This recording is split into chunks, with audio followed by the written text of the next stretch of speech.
Hi, it's Michael McKinnon. I want to talk to you about Valentine's Day this year. It's such a special time of the year where we get a chance to show our love and affection for people we care about.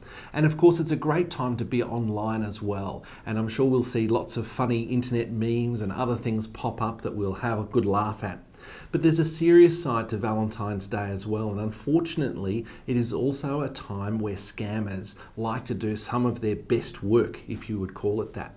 And there are really two sides to this problem. The first side of the problem is around people who are actively dating online, and perhaps you're using a dating website to do that. You could be the target of some very targeted scam tactics that you need to be aware of. Now, the other side of this problem actually affects all of us who aren't actively dating online, and if you're using social media platforms such as Facebook or Twitter, then there are steps that you could be taking to really help secure your online profiles, because you also could be targeted by scammers as well. So let's look at these two different scenarios and how we could deal with them. So if you're actively dating online, perhaps you're using a dating website, which of course is a great resource that you can use to meet other people online. One of the things you might want to be careful of, however, is making sure that you don't identify yourself and leave any traces that are going to have someone also connect you to any of your other social media profiles. This is important, and in fact we've done some research around how females and males use their devices, and we've found out that there is a high proportion of people who are dating online that will use social media profiles to investigate their potential dating candidates and actually, in some cases, cancel dates as well. So if you want the best chances for dating, some of the research is showing that you really want to have a dating profile which is completely separate to everything else you've got online. And that of course means that any usernames that you use and even the profile picture that you use shouldn't be anything that you have on any of your other social media profiles that could potentially link you, and then you could be subsequently discovered that way. Some other tips you want to consider are perhaps having a separate email address that you only use for your online dating activities. And the next thing is around communicating with others on the dating website. Now, dating websites, and this is no secret, make their money from inhibiting some of the communications with their members unless you actually pay, and then you can communicate with other people online. Now, this is very tempting for a lot of people to want to take the conversation offline and start communicating directly with each other.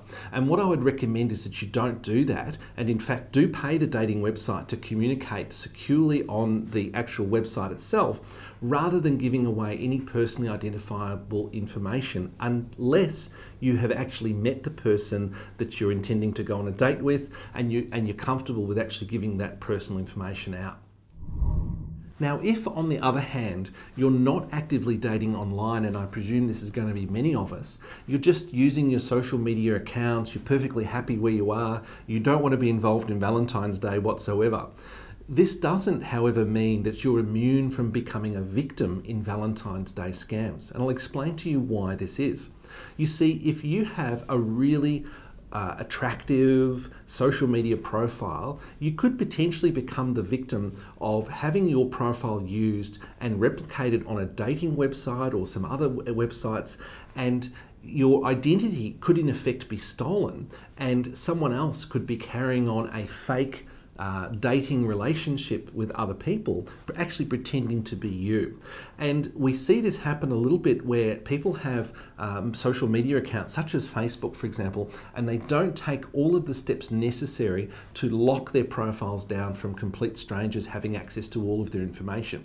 So there are some things you want to look at here around your existing social media accounts, and just make sure that the only people who can access your photo albums, all of your posts and your comments and other things that you would like to keep private with only friends, or perhaps at worst friends of friends, just make sure that you've got your privacy settings right.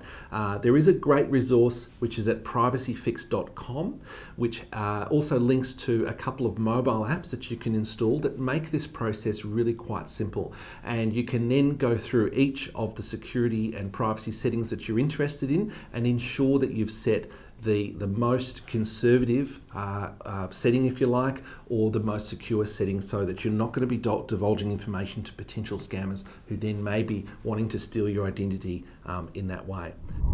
For more great tips on how to protect yourself this Valentine's Day, please make sure you read our ebook on digital dating from AVG. It's the AVG Digital Dating ebook, and there's a link that we provide you here on where you can get that ebook. And of course, for other great tips and to stay up to date with some of the latest scams, please visit our site blogs.avg.com. Thank you.